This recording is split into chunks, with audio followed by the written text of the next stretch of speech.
Alton Towers have been busy building their new for 2026 roller coaster, and as much as the plans show it to be quite short, what we've seen on site might suggest that there's more to it than we thought. Another UK theme park is also building a new roller coaster for 2026 as well, and they have already started theming the ride before the track has even gone in. And a huge new ride has been announced for a park in the USA that breaks a world record for the world's biggest nutcracker. It's been a busy week because all that and even more has happened this past week in theme parks.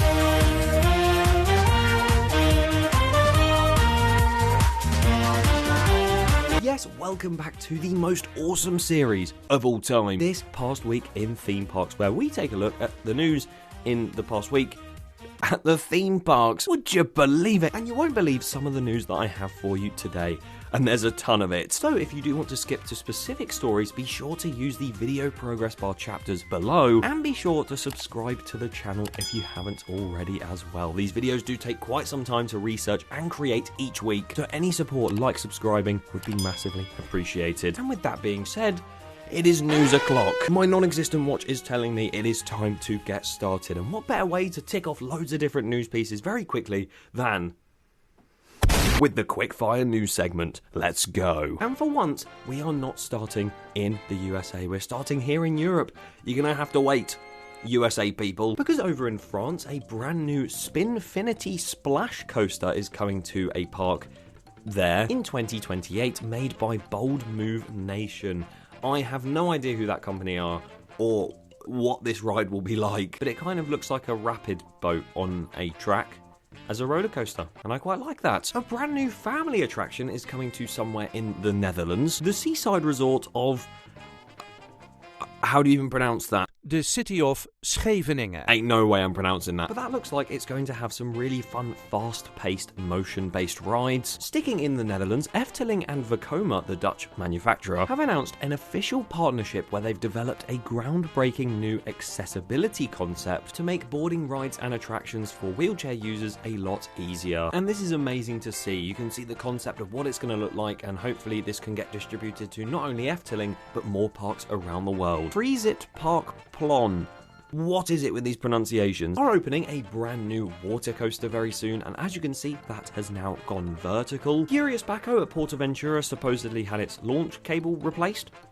You're welcome. And Discovery Studios has started building a brand new motorbike sidecar roller coaster themed to Wallace and Gromit. Before we fly over to the USA, I need to stop quickly in Japan, over in Asia. I know last time I got my geography all messed up. I said Mexico was in South America, and also said that Six Flags Quiddiya in Saudi Arabia is in Europe. My knowledge knows no bounds. But a coaster in Japan called the Ultra Twister at Greenland has now been pictured with half of its track layout now destroyed. As you can see, it is a very strange track. Funny to think we could have had something like that at Alton Towers if they decided not to build Nemesis. But yeah, that is now going, and the park has actually stated that it will be replaced with another roller coaster, specifically a hybrid coaster of some sort. Could it be an RMC? RMC Greenland 2028. Doesn't quite hit the same as Thorpe Park RMC 2020. I'm still waiting for that, by the way. And I guess whilst we're travelling back and forth, I may as well quickly mention that Six Flags Quiddiya in Saudi Arabia has now officially been stated in writing that it should be open, and is expected to open anyway, during the first half of 2026. I thought it was going to open this year, but everything I've seen of it looks so unfinished. So good to see that we have some confirmation of when that may open. But we're in America now. Yippee! And over at Six Flags Over Texas, Tormentor Rampaging Run, the GIGA dive coaster, as much as supports had gone vertical, there is now some track installed and a big crane on site to then start putting in the lift hill. We still ain't finished the debate on whether or not it's actually a GIGA, because the drop isn't 300 plus. First world problems. A new theme park is planned for Las Vegas, and it will transport guests into rides and lands inspired by the 1950s to 1990s. And you know, I would talk about that more in depth, but nowadays whenever a new theme park gets announced, it just always gets cancelled, unless your name is Universal Great Britain. So we'll see what happens with that one. Hersheypark seem to have completed their brand new overlay of Laugh Track, now called Shackalicious Laugh Track. And no, that is not a joke, and yes, Shaquille O'Neal did go and check that re-theme out. And being someone that's about 6'4" myself, fitting into one of those coaster types is not fun. He is 7 foot 1 inch. Ain't no way he's fitting on that. There's been lots of news over at Walt Disney World recently too, such as the fact specifically EPCOT are going to be making changes to the animatronics within the Frozen Ever After Dark ride, and they're going to go from the digital faced ones to an actual physical animatronic, and it's looking a lot nicer. Over in Hollywood Studios, some big progress has been made on destroying Star Wars Launch Bay for the brand new replacement of that coming next year. In the same park, they're of course building a Monsters Inc. land, and that has now been trademarked to have a name Monstropolis, but that's very exciting, unlike the fact that they've increased all of the ticket prices at Walt Disney World, where at peak times it might cost you almost $200 just to have one day at one of the Disney parks, which with how much of a construction site some of these parks are at the moment, or all of them, that is absolutely bonkers. I can't believe that. As I can't believe that SeaWorld in Texas are building a B&M family invert. What is SeaWorld's obsession with these bloody rides? I can't believe as well that the executive chairman of Six Flags Entertainment has stepped down. Did that not happen like the other month? No, it just seems like everyone's stepping down at the moment. Dropping down the map geographically to Brazil, where at Cacau Park they have been building yet another roller coaster, and that track is going in now. And dipping back up again, Universal Kids Resort over in Texas has had some brand new trademarks made by Universal, one of which being Jurassic World Adventure Camp, which I would presume is for the Jurassic World Adventure Camp area, and the other trademark being this, which funnily enough has also been filed as a trademark here in the UK, listing that it's for toys, board games, or whatever under all that. A Christmas tree ornament. Well, that sounds good. So sadly, we won't see a Minion coaster called Fart Blaster, but you know, who knows what could happen. And now we can slow down a bit because all of the quickfire news is complete. But there's still some things left to discuss here in the USA. We're back in a Universal park, this time over in Florida. Hollywood Rip Ride Rocket has been continuously destroyed over the past week. Of course, we saw that they got rid of that non-inverting loop. Well, now the entire first drop is gone, and that lift hill is not far behind because, well, they accidentally set it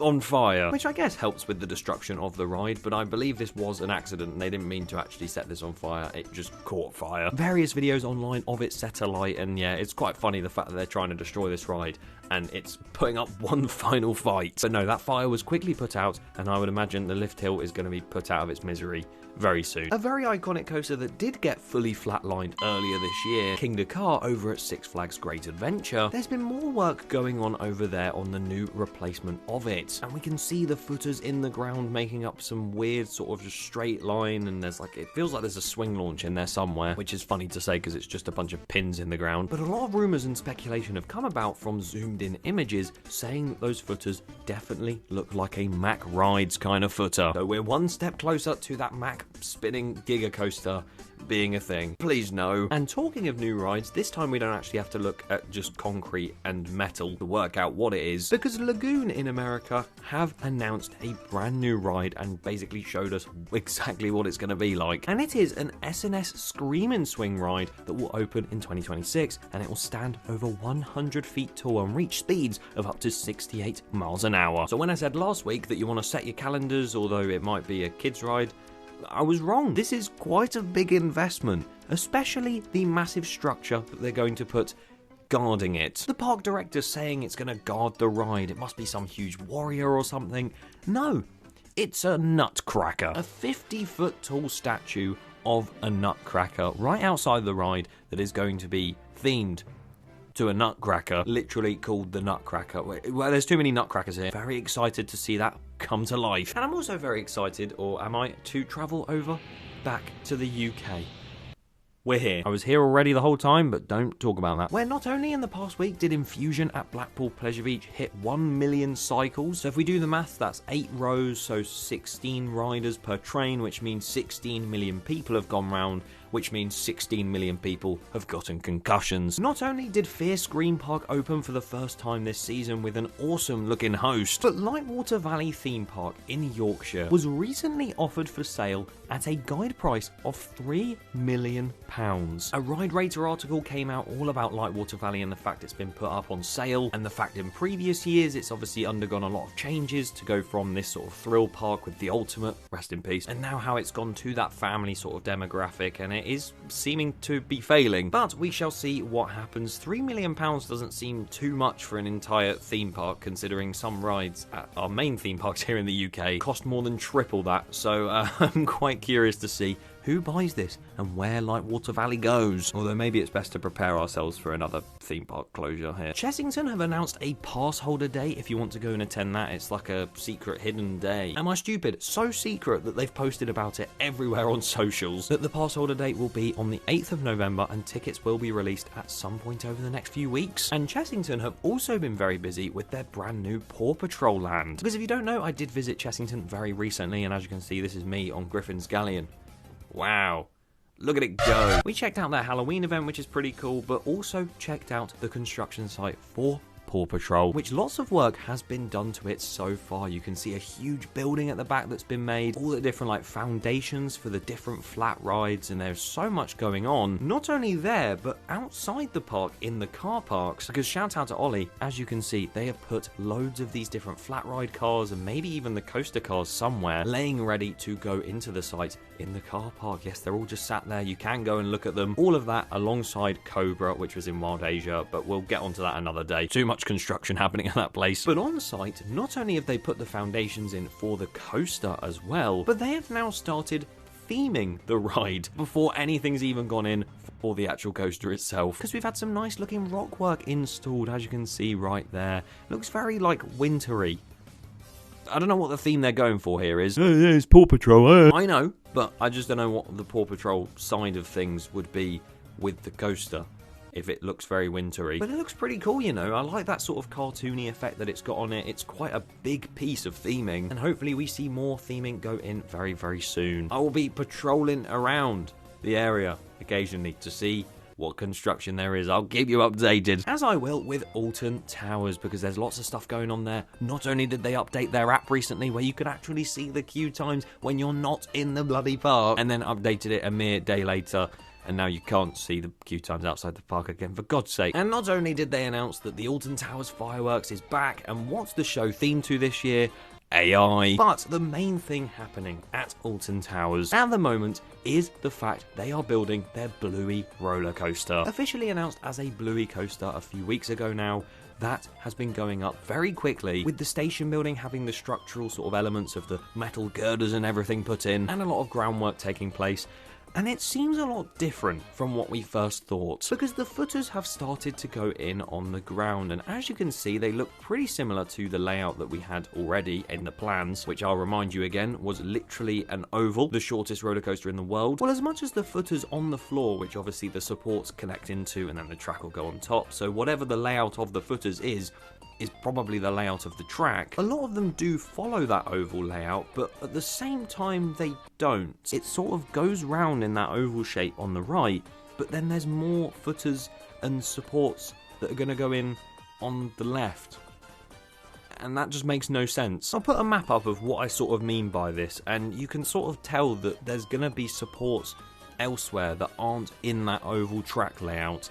And that means that the track layout might end up being completely different. Heck, maybe there'll be 2 coasters instead of 1. Maybe the one coaster, if it is just that, will literally go up the lift hill one time, go round into the station, and then the next time go a different route. Or it will just drop off of that lift hill and do a lot more than we were originally expecting. Because again, I can't lie, if that is the layout and it just does one simple circle, that area is huge, and that is such wasted potential. But we might hear more about that soon, so if you want to stay up to date on that and everything else, including things I haven't even mentioned today, then subscribe so you don't miss future episodes of this series. Bye bye!